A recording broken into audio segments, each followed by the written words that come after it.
Hey guys, Nate here. I've been getting the question on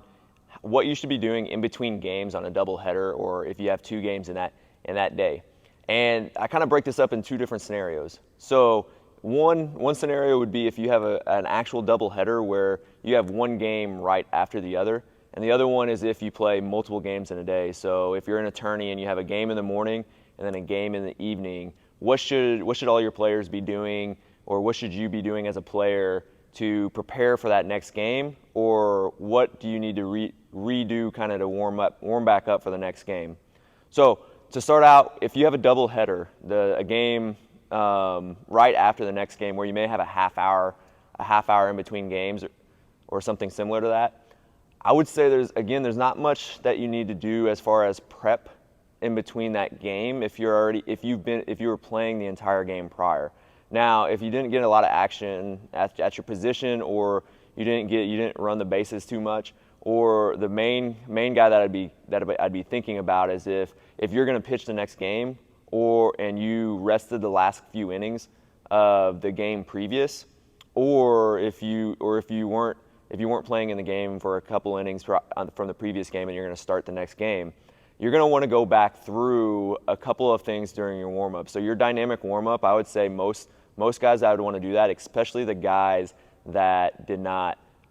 play in the last few innings of the previous game. So go through your body readiness, your dynamic warm-up, and then also maybe if you didn't throw a lot the last game, just a few throws, maybe out to 60 feet, out to 90 feet, where you're probably only going to throw about 10 or 15 throws just to loosen back up. You wouldn't necessarily need to do a whole lot more than that because you're already kind of prepared from the game before, especially if you've been playing the whole game.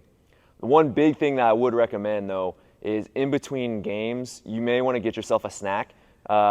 something that's a little easier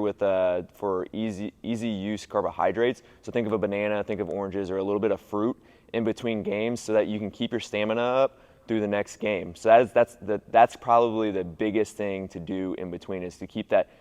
nutritious level up, and then also some hydration. So the recommendation is 7 ounces to a cup of water every 10 to 15 minutes. But then every hour you're going to need another extra cup to make sure that you're staying plenty hydrated. So if you're playing back-to-back games, dynamic warm-up, which is your body readiness, and a few throws out to 60 to 90 feet, 10, 15 throws tops, and then also you're going to want to eat a little snack such as a banana or an orange, and make sure you hydrate. So